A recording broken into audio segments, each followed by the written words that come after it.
ప్రభునందు ప్రియులైన మీకందరికీ యేసుక్రీస్తు ప్రభువారి నామములో శుభవందనాలు తెలియజేస్తూ ఉన్నాను. ఎడారి సెలయేళ్ళు అను ఈ దినపాఠమునకు స్వాగతం. జనవరి 7. నేనే స్థితిలో ఉన్నను ఆ స్థితిలో సంతృప్తి కలిగి నేర్చుకుని ఉన్నాను. ఫిలిప్పీ పత్రిక 4:11.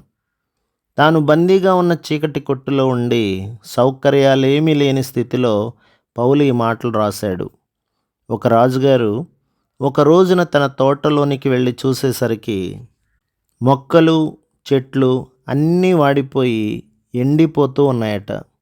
గేటు దగ్గర నిలిచి ఉన్న మర్రి చెట్టును రాజుగారు అడిగాడట, ఎందుకు ఇలా అయిపోయావు అని. కొబ్బరి చెట్టు కంటే నేను పొడుగ్గా లేను కాబట్టి నాకు జీవితం మీద విరక్తి పుట్టింది అని చెప్పిందట ఆ వృక్షం. కొబ్బరి చెట్టేమో తనకి ద్రాక్ష పళ్ళు కాయలేదని ఆత్మహత్యకు సిద్ధపడి ఉంది. ద్రాక్ష తీగేమో నిటారుగా నిలబడలేనే అని దిగులుతో కృషించిపోతున్నది.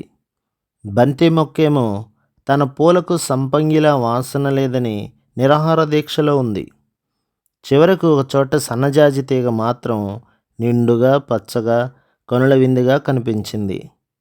రాజుగారు అన్నారు, సన్నజాజి, కనీసం నువ్వన్నా పచ్చగా కళకళలాడుతున్నావు. ఈ తోటంతా నిస్పృహ చెందిన మొక్కలే కనిపించినాయి. నువ్వు చిన్నదానివైనా ధైర్యంగా ఉన్నావు, సంతోషం. అప్పుడు సన్నజాజి అందట, రాజా, మిగతా మొక్కలన్నీ తాము మరెవరిలాగానో లేమో అని బాధపడుతున్నాయి. అయితే నీకు మర్రి చెట్టు కావాలనే మర్రి మొక్క నాటావు, ద్రాక్ష కావాలనే ద్రాక్ష తీగ నాటావు, సన్నజాజి కావాలనుకున్నావు కాబట్టి నన్ను నాటావు.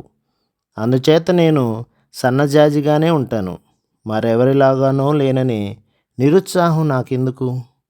కొంతమంది చేస్తారెన్నైనా మహత్తులు, పంతమెందుకు, నీ పని నీదే.